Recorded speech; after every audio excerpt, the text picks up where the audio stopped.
All right, folks, how you doing? So I thought I would record another small little passage out of William Wallace.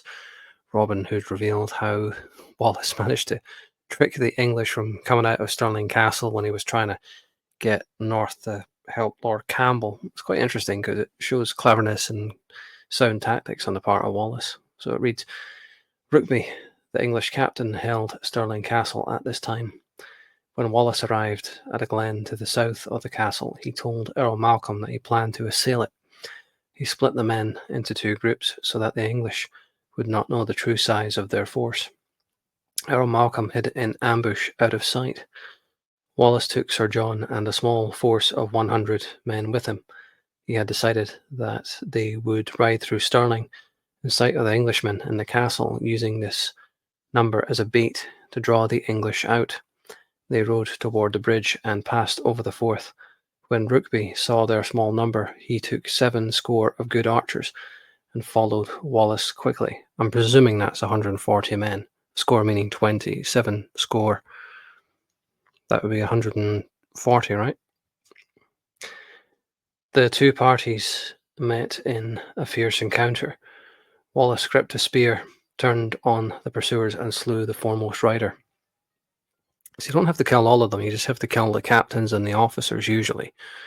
Sir John, who also carried a spear, did likewise. Sir John's spear broke upon the second man, and he drew out his sword. The English archers fired and brought down his horse with their arrows. When Wallace saw this happen, he and the other men lighted down from their horses and ran among the English, causing havoc. Rugby and his men fled the scene and would have gained asylum at the castle but for Earl Malcolm and his company coming between them and the castle gates. Many hardy Englishmen had been slain by the time that Wallace and Rugby met. Wallace slew the captain, but Rugby's 2 sons and 20 others still held the castle.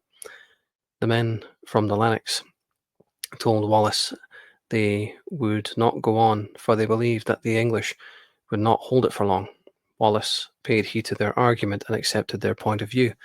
He told the Lennox men that he wished them success, but he was determined to move on.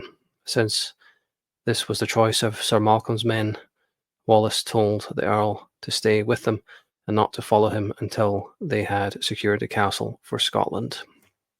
So there we have it, a brief passage, but it shows the ingenuity and the skill of Wallace and his men to think of plans on the spot and to trick the English and set traps and ambushes and their ferocity in battle, It's a very good example. Anyway, hope you enjoyed this little passage and take care.